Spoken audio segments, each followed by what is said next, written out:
Listo. Se está grabando la clase para que yo pueda mandar un video. Vamos a admitir a todos.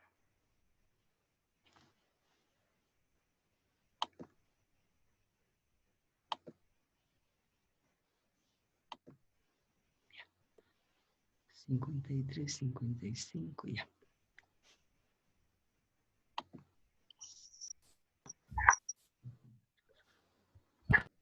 Bien, vamos a empezar la clase. Estamos en lo que es adaptación celular y vamos a... Por favor, callen sus micrófonos porque se está grabando. Vamos a entrar a lo que es el proceso de adaptación.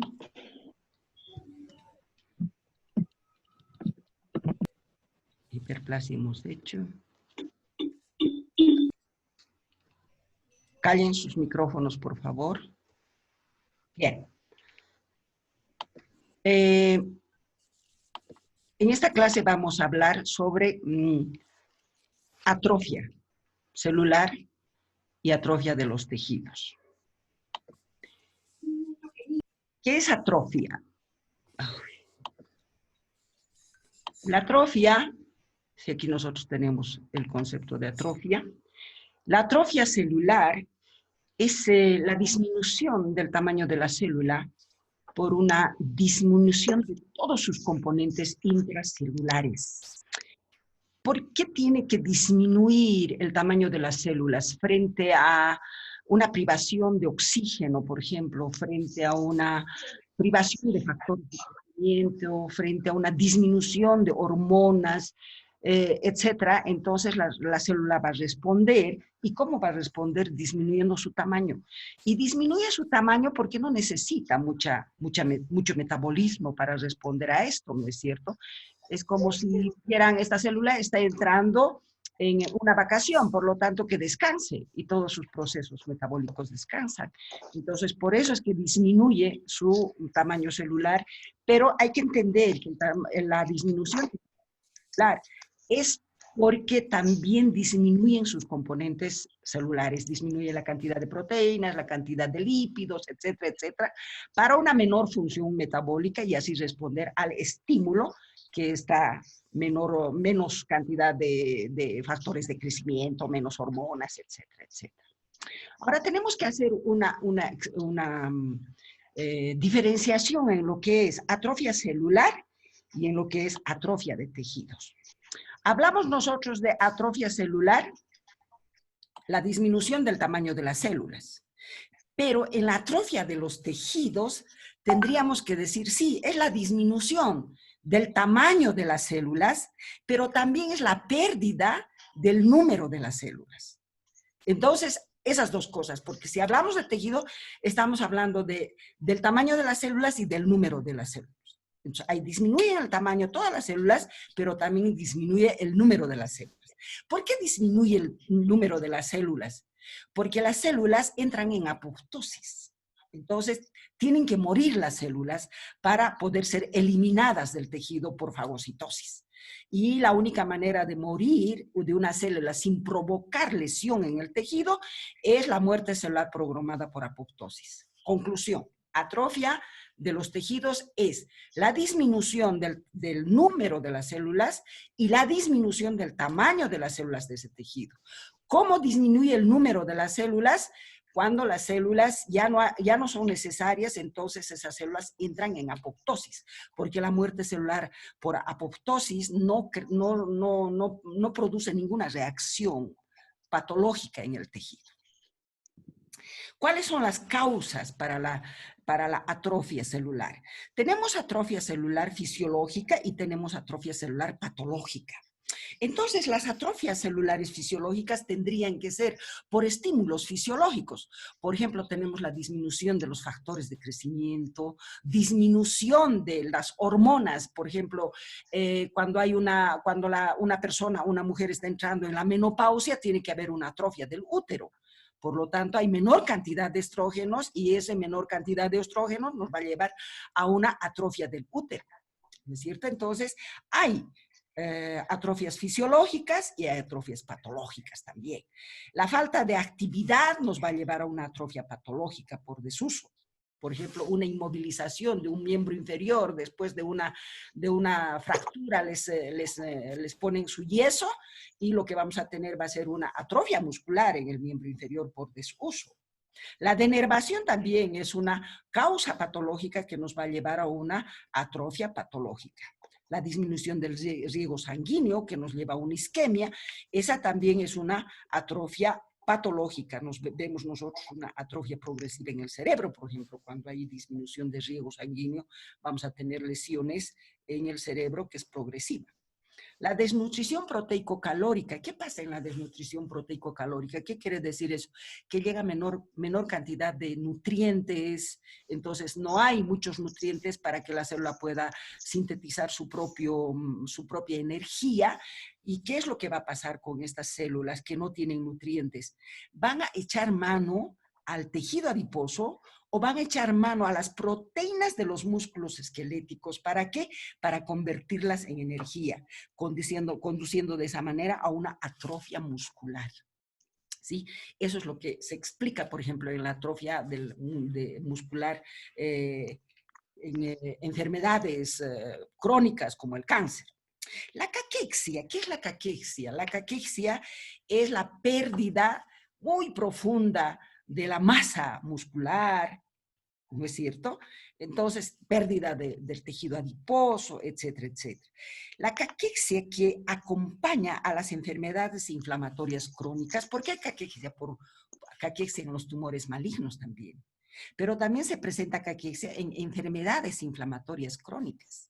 ¿Por qué se presenta la caquexia o la atrofia del músculo, atrofia de tejido adiposo, etcétera, etcétera, en las enfermedades inflamatorias crónicas?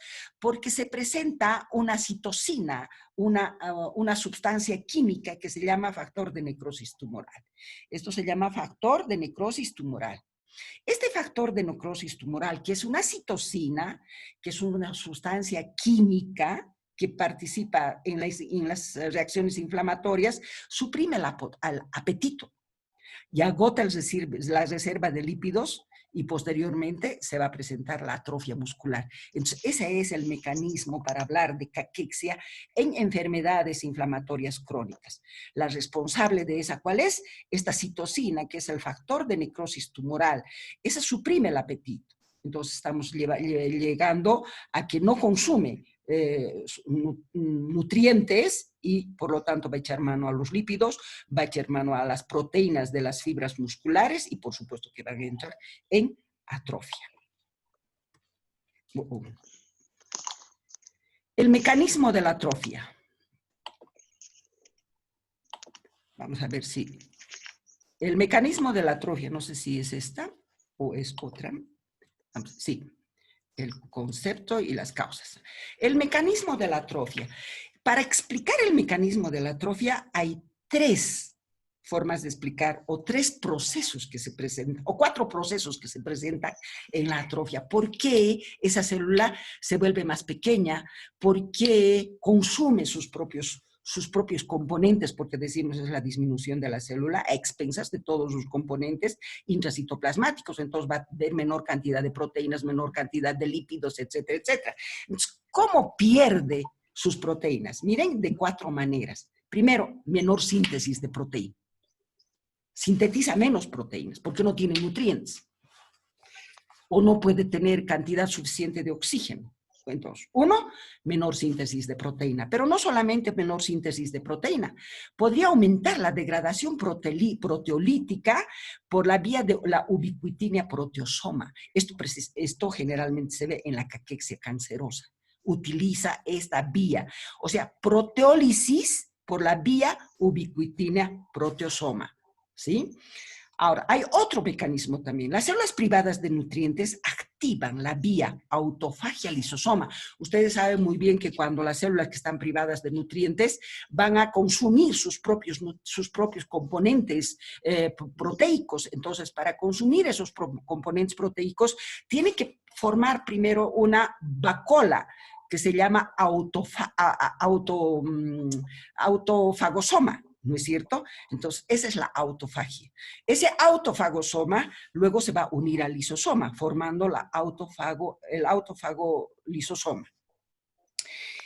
Alimentándose entonces sus propios componentes, las va a destruir por autofago lisosoma. ¿Qué quiere decir?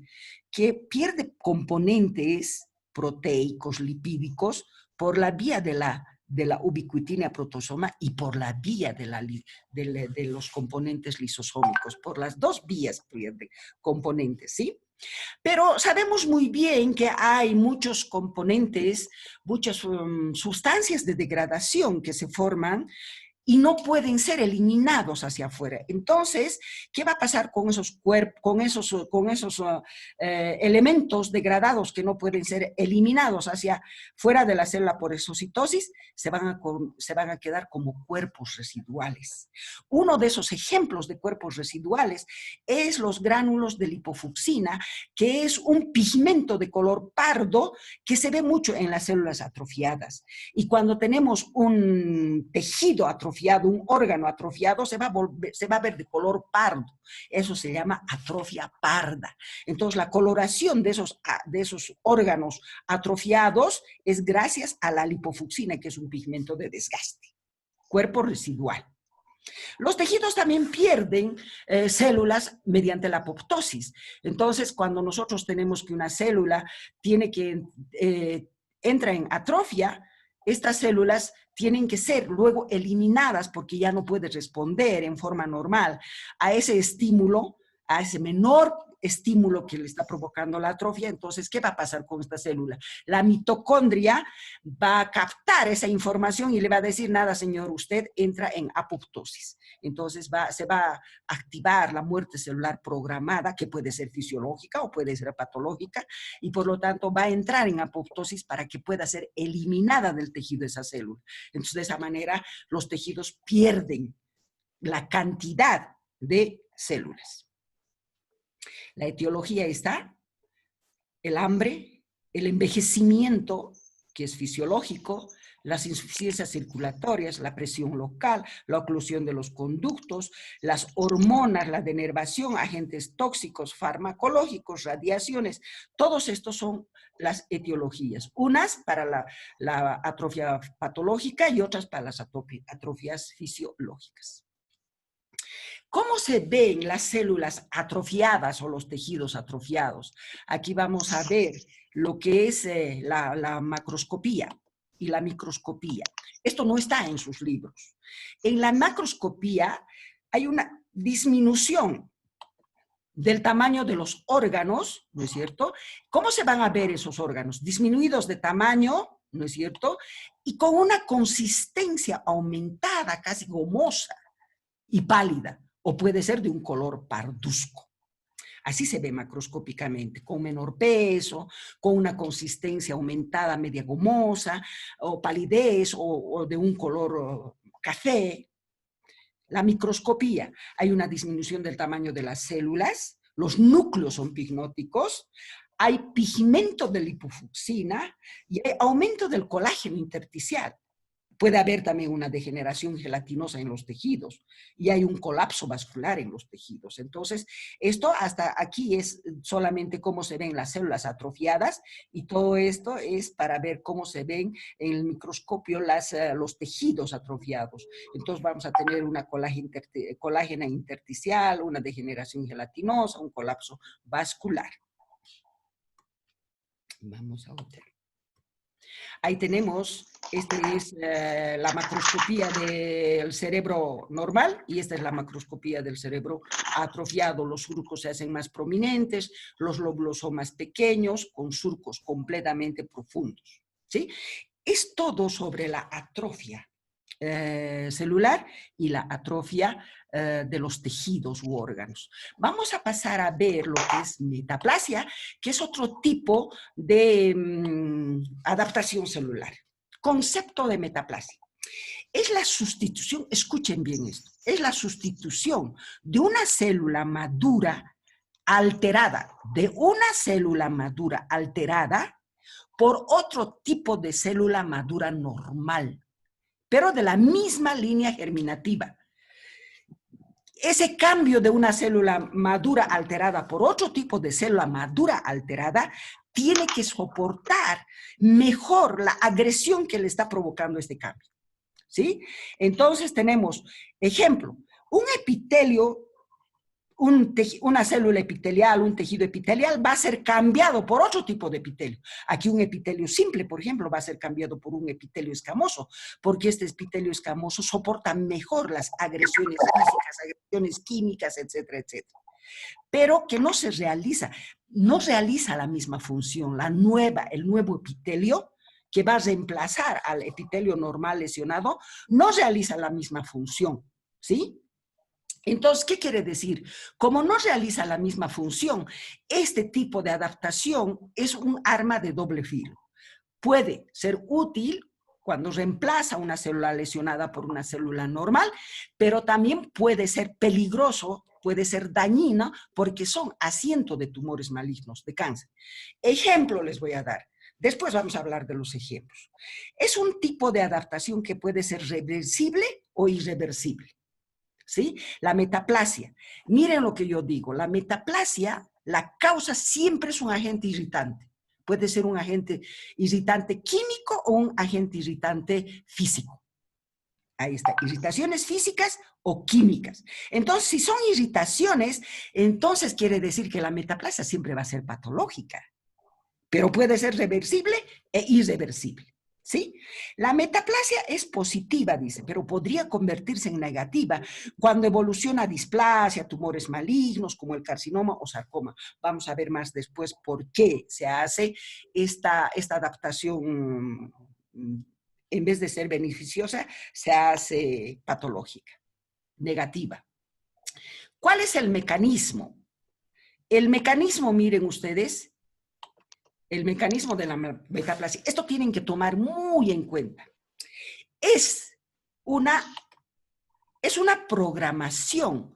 Existe una programación fenotípica a nivel de las células madre tisulares.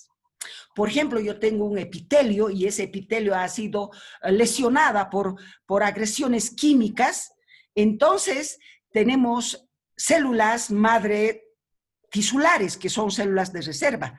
Estas células madre tisulares cambian su fenotipo. Entonces, estas células madre tisulares van a madurar no al epitelio que se está perdiendo, sino a otro tipo de epitelio. Por eso es que se dice, es una reprogramación fenotípica a nivel de las células madre tisulares. Como resultado, vamos a tener la presencia de otro tipo de células maduras normales, más resistente a los estímulos agresivos. ¿Qué quiere decir eso? Vamos a explicar aquí ejemplo de metaplasia. Tenemos ejemplos de metaplasia. Aquí quiero hacer una redundancia. Miren, ¿cuál es la patogenia de la metaplasia? Es la reprogramación fenotípica que se produce a nivel de las células madre tisulares para dar origen a otro tipo de células maduras normales, pero de la misma línea germinativa, epitelio por epitelio o tejido mesenquimatoso por tejido mesenquimatoso. No podría ser tejido epiteliar por tejido mesenquimatoso. Eso no es metaplasia. Tiene que ser epitelio por epitelio, mesénquima por mesénquima, ¿sí? Ahora vamos a ver ejemplos de metaplasia. La metaplasia escamosa del epitelio respiratorio. Ustedes saben muy bien que el epitelio respiratorio, la tráquea, los bronquios, tienen un epitelio cilíndrico pseudoestratificado ciliado, con células caliciformes. ¿Por qué este epitelio? Porque tiene que los cilios rechazan o eliminan a las partículas de polvo, el moco igual. Por eso es ese epitelio normal en las vías respiratorias. Esa es su función, de eliminar las partículas del polvo, etcétera, etcétera. ¿Sí? Pero entonces, ¿qué pasa? Este epitelio estratificado, cilíndrico o pseudoestratificado, ese epitelio pseudoestratificado, ciliado, eso es lo normal. En los fumadores, la nicotina es un agente químico irritante para este epitelio pseudoestratificado ciliado. Entonces, esta nicotina lesiona, es una lesión química. es tóxica. Se lesiona el epitelio, entonces la célula madre tisular de ese epitelio, que es la célula basal, la célula madre tisular va a realizar una reprogramación fenotípica. Esa célula madre basal va a reprogramarse fenotípicamente. Estoy hablando fenotipo, forma. Entonces, ¿qué va a dar origen? Va a dar origen a otro tipo, a otra forma de epitelio. En este caso va a dar origen a un epitelio estratificado, plano, sin queratina. Miren cómo se está cambiando el epitelio cilíndrico pseudoestratificado ciliado por epitelio estratificado, sin, plano, sin queratina. Este epitelio no tiene cilios. Este epitelio no tiene células caliciformes, pero es un epitelio. Por eso no va a realizar la misma función que el epitelio cilíndrico pseudoestratificado. No realiza la misma función, pero valga la pena de que por lo menos va a cubrir a la mucosa, ¿no es cierto? Por eso es que es arma de doble filo la metaplasia. Vamos a otro tipo de, otros ejemplos que tenemos acá es la carencia de la vitamina A o el ácido retinoico. Se llama carencia de la vitamina A o ácido retinoico. Induce también la metaplasia escamosa en el epitelio respiratorio. O sea, el epitelio cilíndrico pseudoestratificado ciliado va a ser cambiado por metaplasia escamosa. ¿Sí? Otro ejemplo de metaplasia es el esófago de Barrett. Aquí me dirán, pero doctor, usted ha dicho de que el epitelio estratificado es más resistente que los otros epitelios simples. ¿Qué pasa en el esófago de Barrett? ¿Qué tipo de metaplasia es el esófago de Barrett? El esófago de Barrett es la sustitución del epitelio estratificado, plano, no queratinizante del tercio inferior del esófago. Ustedes saben muy bien que el tercio inferior del esófago tiene un epitelio de revestimiento, su mucosa tiene un epitelio de revestimiento que es epitelio estratificado plano sin queratina. ¿Sí? Bien, eso es lo normal. ¿Qué ocurre? ¿Qué es el esófago de Barrett? Es la sustitución de este epitelio estratificado plano no queratinizante por un epitelio de tipo gástrico. Y ustedes saben muy bien que el epitelio de tipo gástrico es cilíndrico simple con células caliciformes con microvellosidades, pero es epitelio cilíndrico simple. Entonces, no estaría de acuerdo con el concepto que yo les he dado, ¿no? Está de acuerdo. ¿Por qué? Porque cuando hay un reflujo gástrico, los componentes del jugo gástrico son ácidos. Entonces, cuando hay reflujo gástrico, se vienen esos componentes del jugo gástrico al esófago. Y el esófago no está acostumbrado a un pH ácido. Pero la mucosa, el epitelio gástrico, sí está acostumbrado a ese pH ácido. Por eso es que el epitelio estratificado plano no queratinizante del tercio inferior del estómago se reemplaza por este epitelio cilíndrico simple de tipo gástrico. Ese es el esófago de Barrett. Entonces, ¿qué es el esófago de Barrett? Es la sustitución del epitelio estratificado plano no queratinizante por epitelio cilíndrico simple de tipo gástrico, que soporta mejor el pH del jugo gástrico. Pero no solamente los tejidos epiteliales sufren metaplasia, también sufren metaplasia el tejido conjuntival. Ejemplo de aquello es la miositis osificante. ¿Qué es la miositis osificante? Especialmente aparece cuando hay un trauma muscular en los accidentes automovilísticos. Lo primero que te golpea son los músculos y los huesos. Entonces, en un golpe duro del músculo, ¿qué va a haber? Una hemorragia. Entonces, va a haber necrosis hemorrágica en el músculo.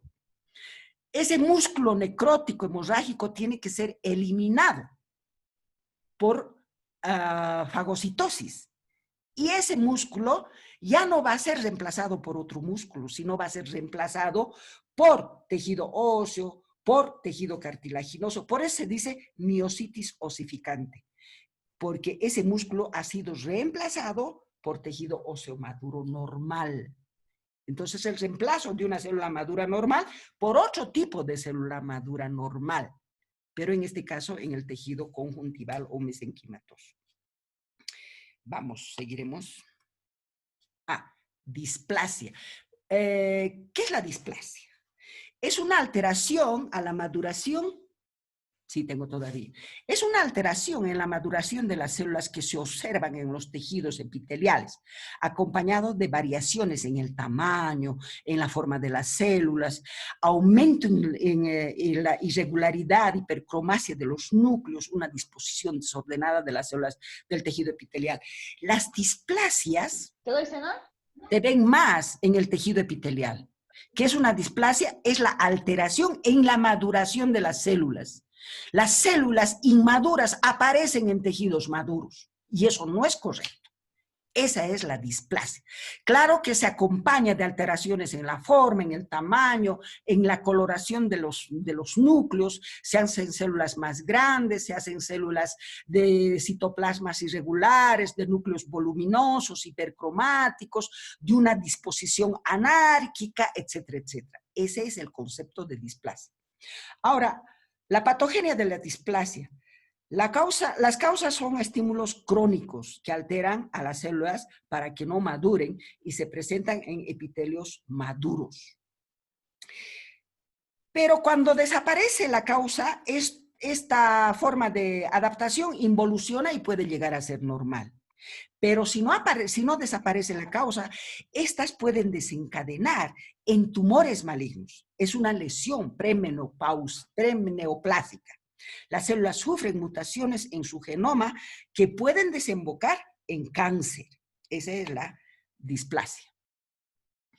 Luego tenemos epitelios. Siempre la displasia afecta más al tejido epitelial. Miren, todos los epitelios son afectados, pero los más frecuentes de estos epitelios son el cérvix uterino, las vías respiratorias, el epitelio gastrointestinal, la piel y la próstata.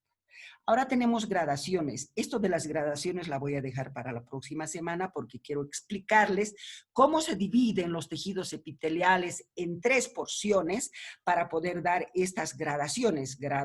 Hay 2 tipos de gradaciones. Una escuela, estas son diferentes escuelas. Una de las escuelas utiliza estas 2 gradaciones, de bajo grado, de alto grado. Otras escuelas, para clasificar las displasias, utilizan 3 grados, grado 1, grado 2, grado 3. La próxima semana voy a explicar las gradaciones. No quiero que a medio explicar me toquen y me digan ya es hora. Muchachos, esta grabación ya la estoy haciendo y yo creo que mañana la voy a pasar al representante de curso para que puedan pasar a todos los alumnos. Les agradezco mucho, nos vemos el lunes. Gracias, chao. Gracias, doctora. Gracias, doctora. Hasta luego. Gracias, doctora. Gracias, doctora. Hasta luego. Gracias, doctora. Hasta luego. Gracias, doctora. Hasta luego. Gracias, doctora.